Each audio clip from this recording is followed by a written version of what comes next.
Welcome back, everyone. President Bola Tinubu has signed the Southwest and South-South Development Commission bills into law. The Deputy Speaker of the House of Reps, Benjamin Kalu, made this announcement during plenary on Wednesday. He says no mechanism is too much to trickle down development and dividends of democracy to the grassroots. Also, Special Advisor to the President on Senate Matters, Bashir Lado, says this shows President Tinubu's commitment to inclusive governance, equitable progress, and Nigeria's emergence as a global powerhouse. It says by signing the bills, President Tinubu has reaffirmed his role as a transformational leader who prioritizes regional empowerment, economic expansion, and infrastructural excellence. Also, Senator representing Ogun East and former governor of Ogun State, Benga Daniel, has also congratulated Southwest leaders for their relentless efforts in securing the passage of the bills. The Southwest Development Commission bill. Senator Benga Daniel described the passage of the bill as a hard fight that was worth its while, adding that the signing of the bill into law by the president marks a new era of development for the region. On Politics Tonight, let's speak with Yemi Makmadero, a strategist and governance expert. Also joining us virtually is Cletus Obed, a journalist, a political affairs analyst, and a former lawmaker, for their own perspectives on this latest developments. Good evening to you, gentlemen. Thank you very much for joining us on Politics Tonight. Thank you. Thanks for having me. Thank you for having us. Thank you very much. Mr. Makmadero, let me start with you. We now have all the development commissions legally in existence. Is this really a game changer? Thank you very much again, Jumoke, and thank you to our viewers for joining us. Potentially, yes. The spirit and the intent, behind the establishment of these development commissions is one that is very laudable. It is meant to accelerate equitable development in all the geopolitical zones of Nigeria. It is meant to bring development, closer to the grassroots. It is an extra layer of developmental effort in the area of development of infrastructure, especially the decaying infrastructure, that dots the landscape of Nigeria.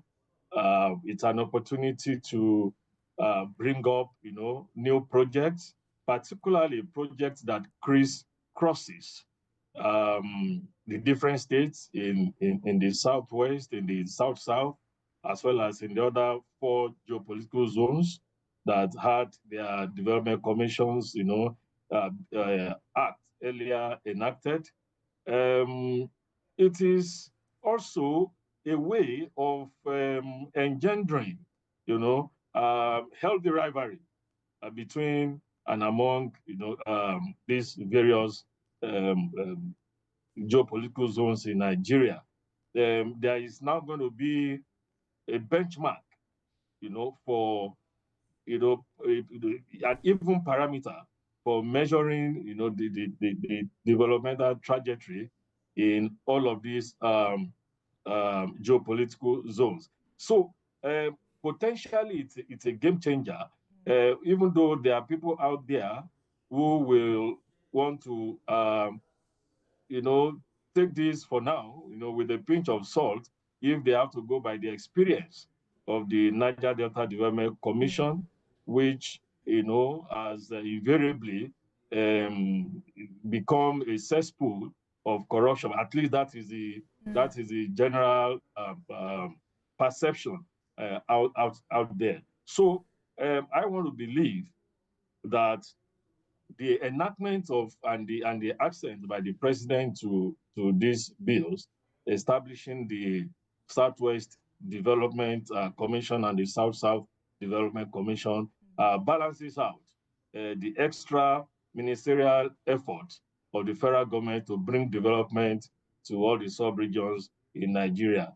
Don't forget that we had the first development commission we had that was regional based, was actually the Northeast Development Commission. The Niger Delta Development Commission is not essentially a regional based commission, but a commission based, on the principle of derivation for oil producing states. And that's why that commission crisscrosses about three zones: south, south, southeast, and then the southwest.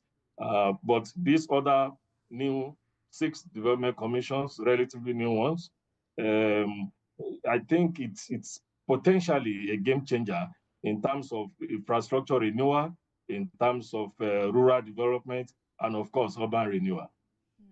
All right, let me go to Mr. Auburn. Perhaps for the purpose of emphasis, you may need to talk to us about the importance of regional commissions, because I know that our first shot at development commissions was in the First Republic. But now that we're back here, how crucial are these commissions to regional development? Because we've had critics who have said this may never be like what we had in the First Republic.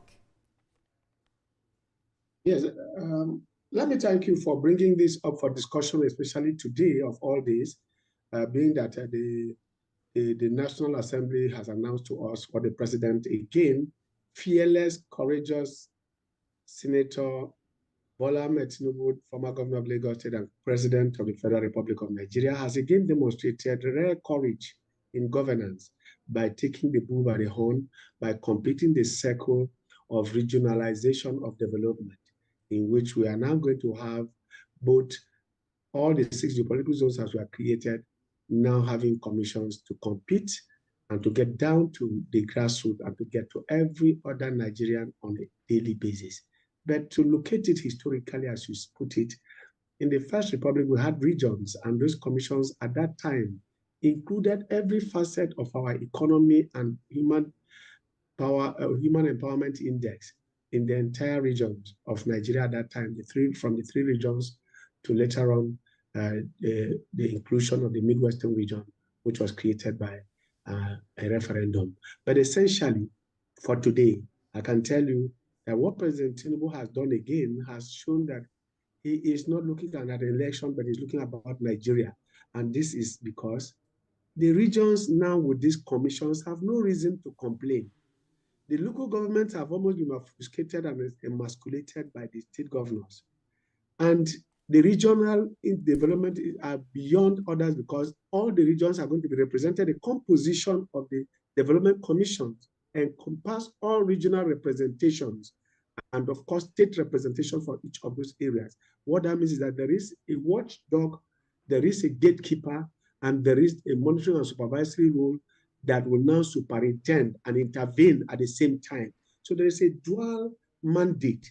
First, to make sure that the equality of states within the regions is taken care of. The second thing is that budget monitoring will also be very effective and actuated and activated. It will be attenuated and attended by the vigilance of indigents. That is to say that Nigerians must not now wait for Abuja to tell us what are the road from Maiduguri to Bama, what are the road from Asaba to Benin, what are the road coming from Enugu to Oka, and the road coming from Damaturu to Geshua is being done. You will not need anybody from Abuja to tell you about those roads. You're not going to know what are the electricity wires or cables that you find between Ogoja and Ikom are functional, and what are the ones between Obudu and Kanyang or Abu in Boki are functional. What we are going to get is simply that citizens must take responsibility and be vigilant about this development. It's not enough to create those moguls and that will now become ATM machines, as NDDC almost became until the forensic audit. In any case, that reminds me that forensic audit brought out a lot of things that showed that over 13,000 projects were hanging and uncompleted, while a 23-year-old permanent building infrastructure for the NDDC was still hanging until Senator Akpabio became the Minister of Niger Delta. This is just for us a reference point for which these commissions must not now take off and must not relapse into. If that is our banana peel, we must now look into it, and that these commissions must no longer go the way of job for the boys and creation of avenue for other members of the community or other members to take advantage of. But for us to really see real development being taken and driven to the communities, because we have agreed that 80% of our people are in rural areas. And if we must pursue agriculture intervention on road and power, energy, and all must come through these commissions. So we must be vigilant. Mr. Obun, let me stay with you. Let me stay with you, and with particular focus on how budget monitoring would be more effective, just as you said. And in practical terms, how significant is this step towards accelerating the socio-economic development of the regions and, lay the foundation for its infrastructural development? Great.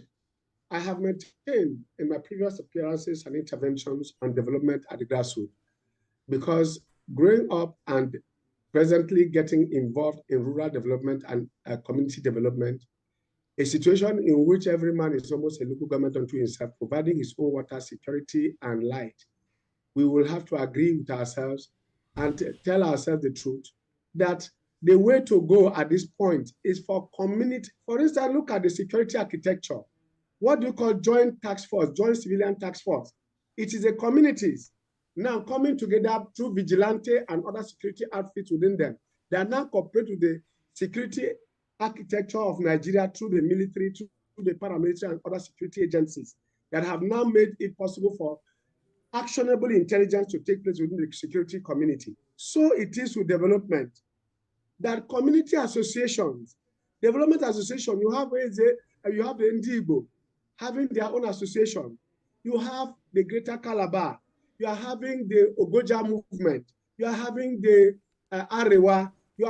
These can now become hubs of development and development agents by way of monitoring. And they should not just be talking about who is going to be the next president. This president is now sitting and saying, take development to your houses, take development to your communities and to the villagers. If we are bringing fertilizer, let's know who is getting it.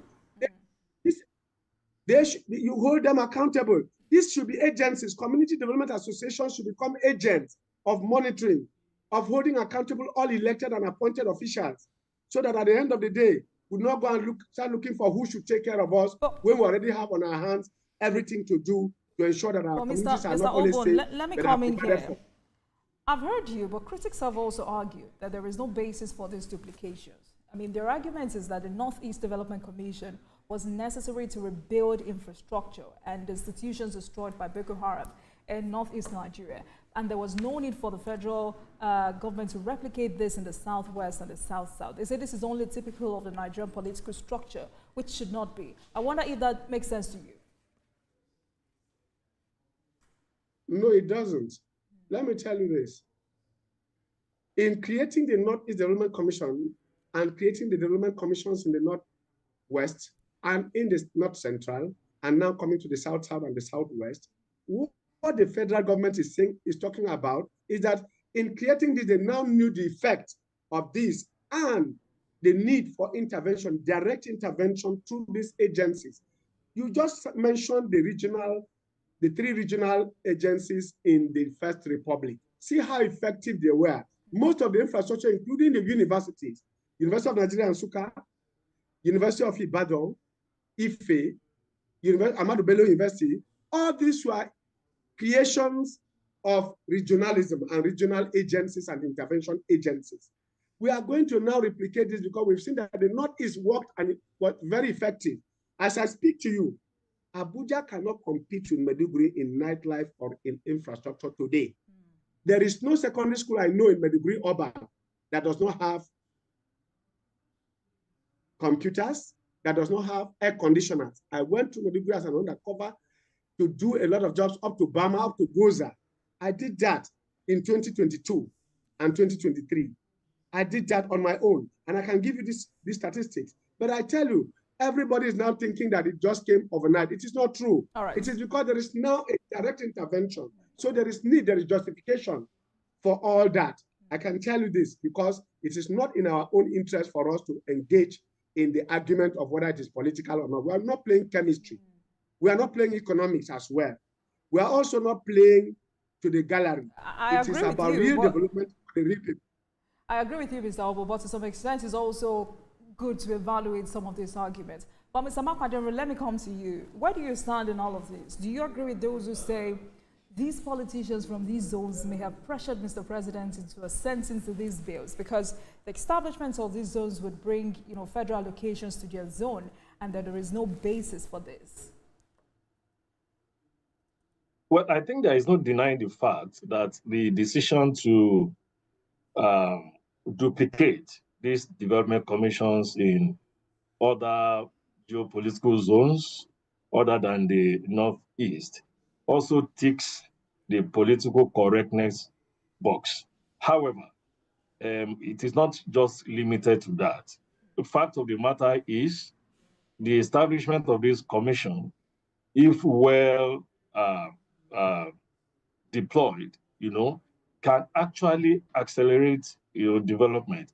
And beyond the physical infrastructure and the rest of it, it is also a means of focusing every region or every geopolitical zone on particular vision for their areas that will make them different, from the other zones. Because every zone in this country is gifted in some peculiar ways.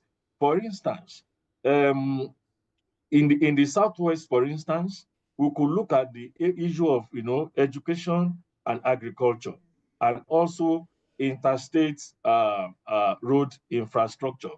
And there can be a way of galvanizing resources and effort towards having very big regional projects, as against the practice of every state operating in silos.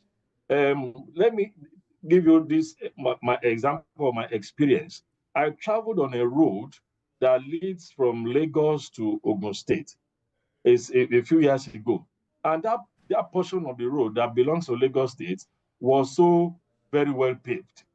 But the moment you cross into the Ogun State axis, it was dilapidated. In fact, it was a struggle to navigate on that road. So, but with the establishment of the commission, apart from the direct intervention of the commission, right? The commission has the potential, of actually trying to bring about a focused development that impacts every state, in those regions. So it becomes an issue of synergic cooperation. And like everyone knows, when synergy comes into play, you achieve so much more than the sum of the individual states can achieve. So, and it would, like I also said earlier on, it can also enhance issue of accountability, because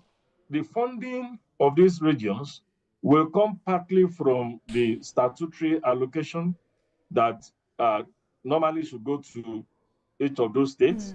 And then the commissions are empowered, by the act establishing them, to also source funding locally and internationally. So for me, I think we are getting into a very healthy race of accelerated development all over the country, which means that at this point, we're going to have 4 layers, of development, beginning with the local government, the state, the regional development commissions, and of course, the federal government. Absolutely. Because I do not think that the establishment of these development commissions actually means that the federal government is going to, withdraw from carrying out its, responsibilities to each of the states in those regions. And if I'm correct, I mean, both of you have established that with this latest development, every region, every zone would account for itself or be accountable to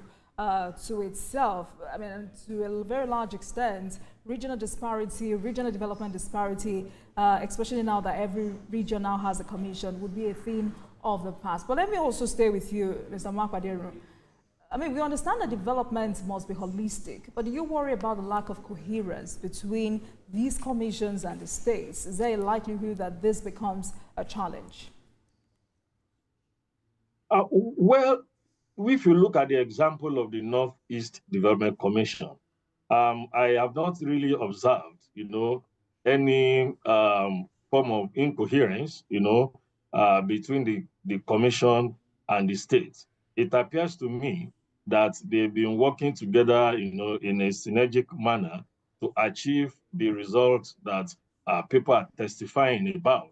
in terms of physical development, educational development, investment in agriculture in the northeastern states. So I think that the major challenge would be for the National Assembly to ensure that they oversight this commission. And I think that the way these commissions are structured and the fact that they are replicated all over the place already imposes, an intrinsic sense of transparency and accountability on the boards that will manage these places. Because, I mean, they are there in the public domain and people can easily make comparison. What are we seeing in the Southeast? Why is it dwarfing what we are seeing in the North Central or in the South? So I want to believe that the inclusive also, the inclusion, I beg your pardon, also of or expansion of this board to include representatives of other geopolitical zones in that place can also be a source, of peer review mechanism, such that people who are representing each of those geopolitical zones in other commissions will see what is happening there, and they can also bring to bear what is happening in their own regions of residence to ensure that we have the development trajectory that is equitable, that is even, and that is comparative to the kind of resources that are available to each of those commissions. All right. Mr. Albon, let me come to you. And I want you to react to the same question. Do you foresee a lack of coherence between the states and the commissions? Because concerns have been raised about duplication of efforts, especially with states and also having power of governance, also when it comes to including economic development. How do we ensure that these commissions operate differently to avoid duplication of efforts by states, which may in turn result to wasteful spendings? Yeah, let me say this. This question is very germane and at the heart of this entire creations. Under the NDDC, we saw that happen to local government, states, and NDDC. So NDDC, being the first of its kind from OMPADEC to NDDC, is a good case study and should be a template upon which the regional commissions must now operate.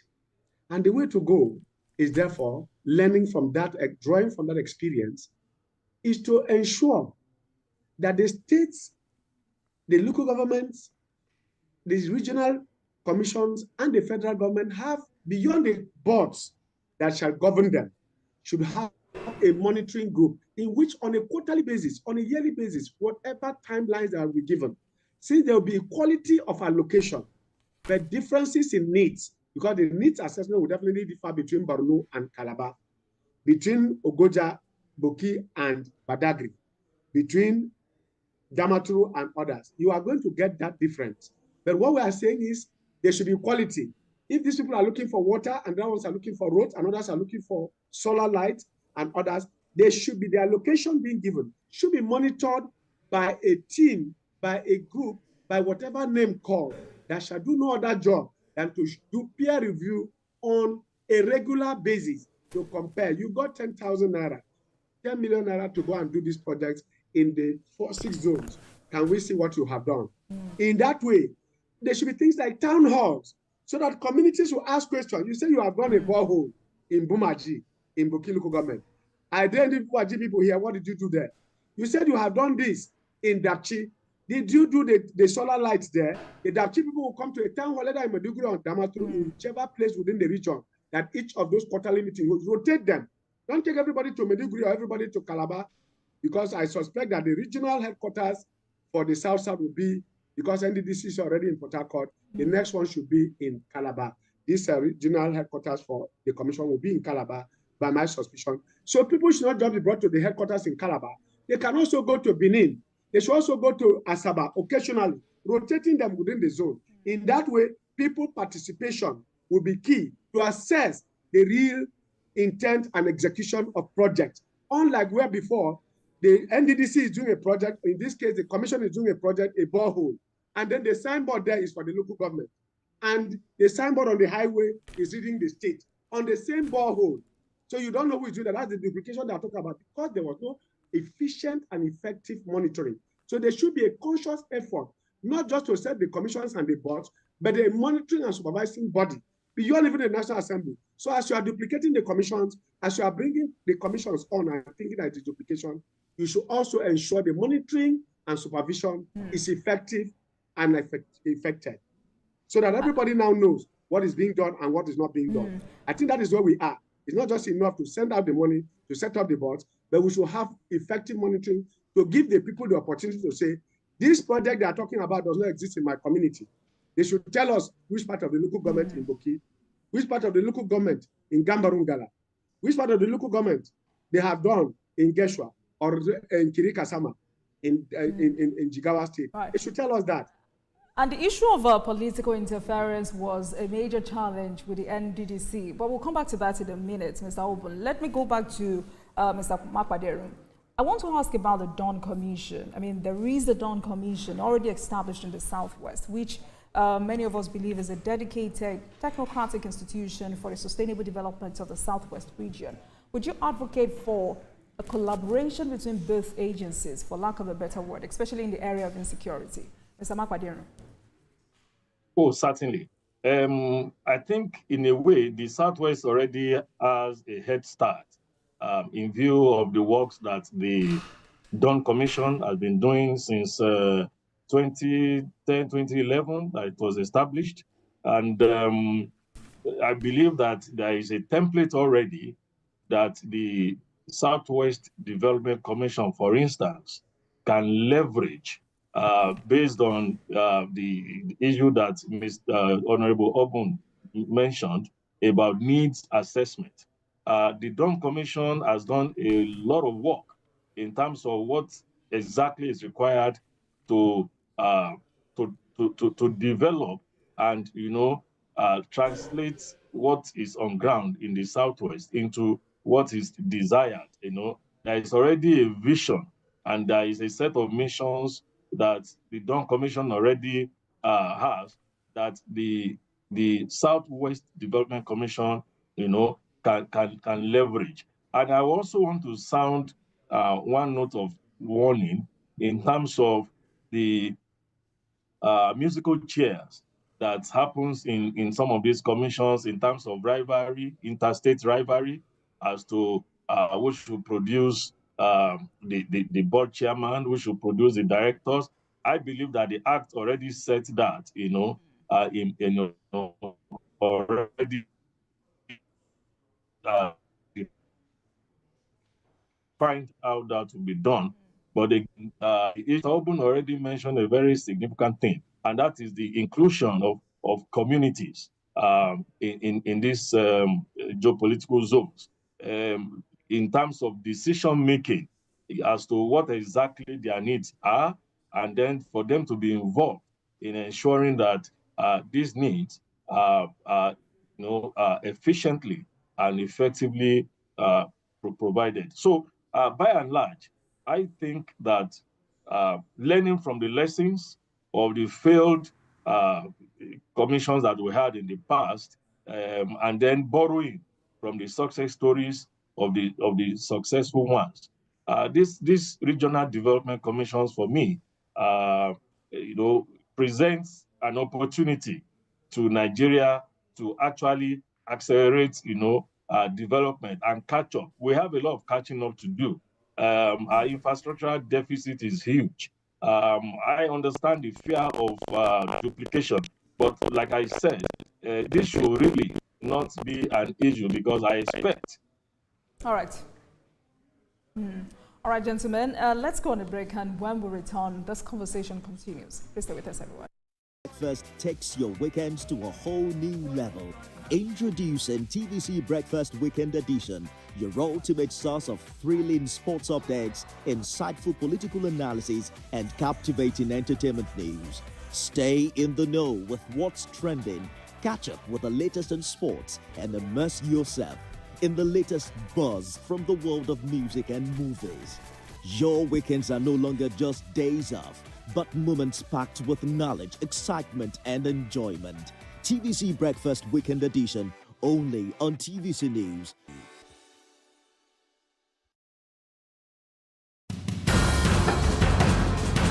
Information is power, information is security, information is knowledge. On Labor Lens, we believe that working people around the world have real questions of their own. They want to know how the world of work operates, what it means to the employer of labor, how policies affect workers in the workplace. On Labor Lens, I ensure we engage effectively the organized labor, organized private sector, and government to get out of them information workers are in need of. I am Sharon Ijason, asking questions that make you get sense of the workplace.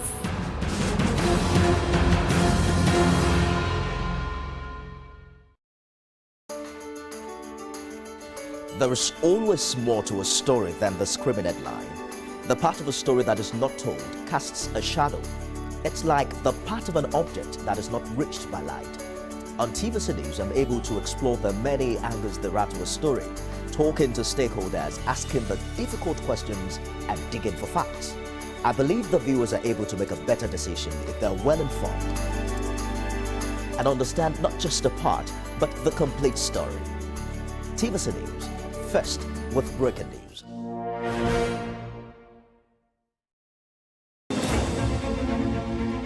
Meet Benga Oreshegun, a fearless voice and an advocate for the truth. He's bringing fresh energy and bold insights to journalists' hangout. Get ready for deeper analysis and dynamic perspectives. Join me and Babajide Kolade Otitoju with other veteran journalists on Journalists Hangout. Weekdays from 5 p.m. and on Sundays 1:30 p.m.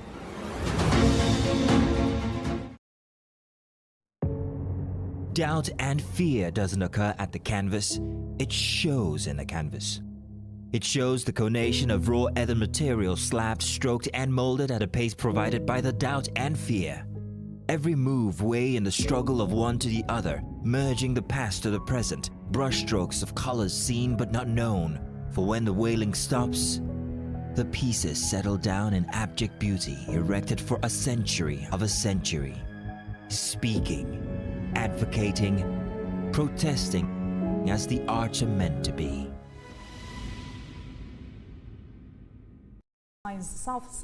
Southwest Development Commission bills into law. And my guest tonight, Yemi Mapadero, strategy and governance expert, Cletus Owen, a journalist, public affairs analyst, and former lawmaker, are helping us examine all the concerns raised and possible success stories upon proper implementation and monitoring. Gentlemen, thank you very much for staying with us on the program. Mr. Mapadero, let me continue with you, basically because Mr. Owen had talked about the NNDC. How do we ensure, I mean, with what we experience with the NDDC, how do we ensure these commissions do not become conduit pipe for corrupt practices, do not become another avenue for financial mismanagement? And I mentioned the NDDC for obvious reasons. Despite the huge financial resources pumped into the commission over the years, the region still suffers same challenges until recently. The commission had experienced mismanagement of funds, contractors that collect mobilization fees and simply take a walk, allegations of politicians feeding fat on Niger Delta resources, and reports of terrifying wasteful expenditure. But challenges like environmental degradation, high poverty levels, spiraling armed conflicts persisted. What must we do differently now? Honestly, I mentioned in my last intervention before we went on break. Mr. Makwadero, can you hear me? All right, Mr. Oben, you heard that question. Please kindly react to that question. Mr. Oben, did you get that? Gentlemen, can you hear me?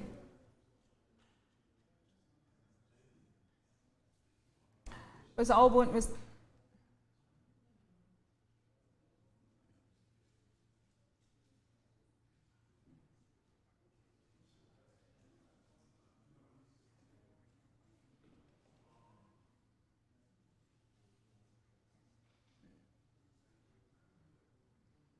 All right, we'll get back to that interview in a moment, but let's talk security matters. The Nigeria Customs Service Ogun 1 Area Command, Idiroko, has handed over 7 million cefas seized along the Idiroko border to the Economic Financial Crimes Commission. Senior reporter Kazim Olowe tells us more. It was another successful operation for officers and men of the Nigeria Customs Service Ogun 1 Area Command as the Comptroller Mohammed Shuaib handed over 7 million sefa intercepted by his men to the Economic and Financial Crimes Commission for further investigation. The money being smuggled from Nigeria en route the Idiroko border to the neighboring Republic of Benin was calculated to be an equivalent of 17 million naira in Nigeria's currency. The comptroller says the currency was hidden at an unsuspected corner awaiting a yet-to-be-identified courier before it was uncovered by the service's intelligence operatives at the baggage road in Idiroko. The handing over of the seized currency is to foster interagency collaboration between Nigeria Customs Service, EFCC, and other agencies in line with the policy trust of our Controller General of Customs, Bashir Adewale Adeni, MFR. The command under my leadership is committed to the strict implementation of the federal government fiscal policies and the extant laws that govern the day-to-day operations of the service at the international corridor.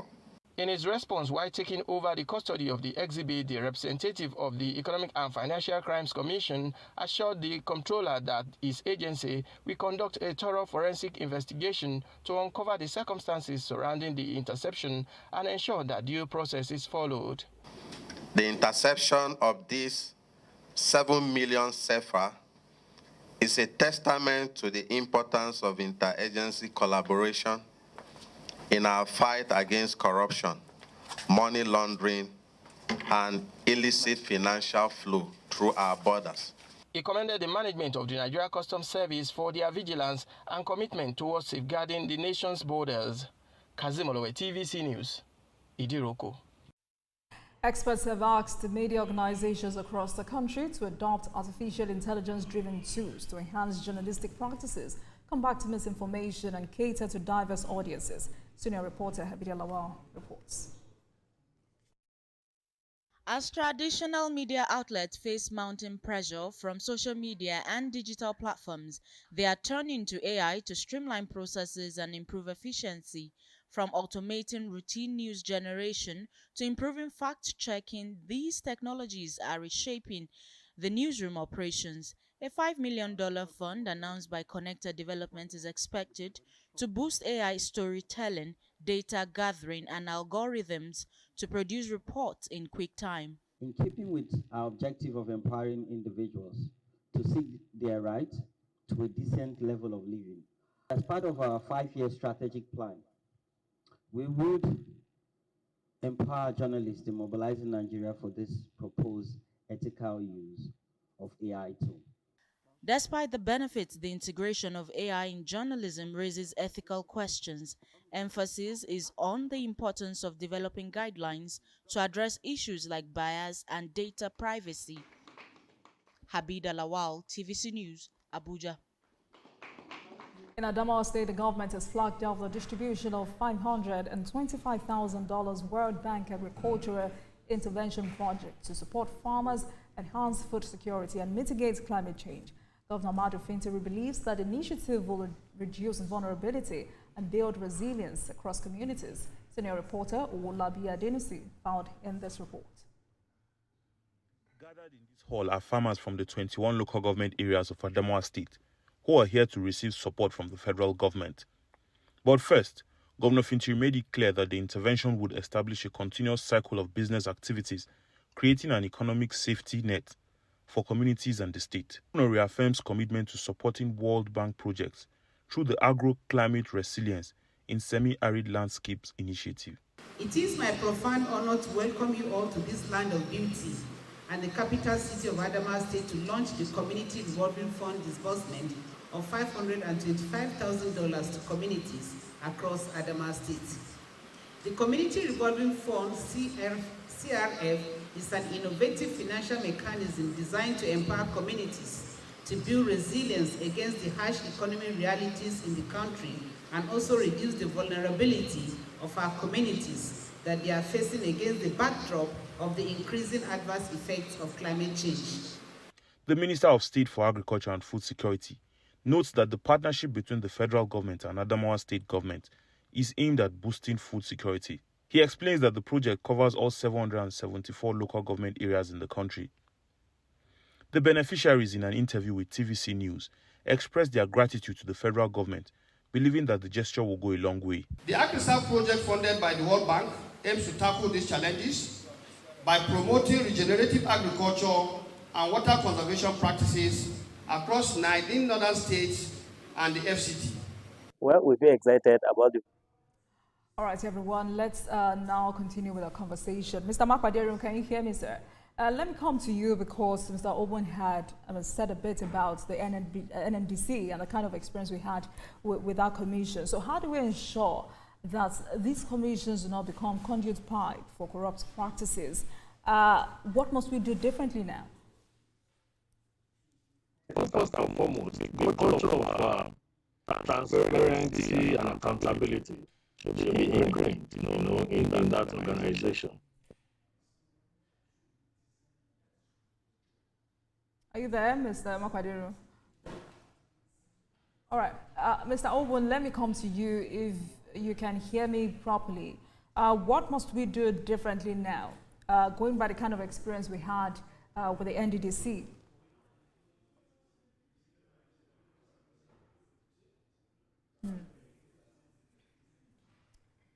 Gentlemen, are you there?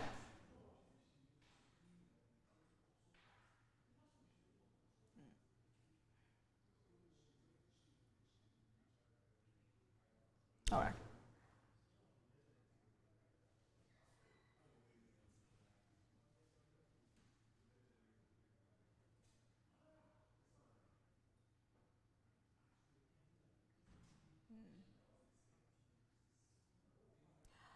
We apologize for the glitches, and sadly we cannot continue with this conversation. But I'm sure, we had a great conversation tonight with my guest, Yemi Makwaderu, strategy and governance expert, and Cletus Obun, who is a journalist, public affairs analyst, and former lawmaker. Thank you so much for watching, everyone. That marks the end of today's episode of Politics Tonight. But before we go, let's tell you that the views and reactions of our resource persons are theirs and have no connection with TVC News. Meanwhile, you can watch the repeat broadcast of this episode at midnight. Get in touch with us on our social media handles, Facebook, Instagram, and X at TVC News NG and at Olajumoke using the hashtag Politics Tonight. We're also on YouTube at youtube.com/TVC News Nigeria.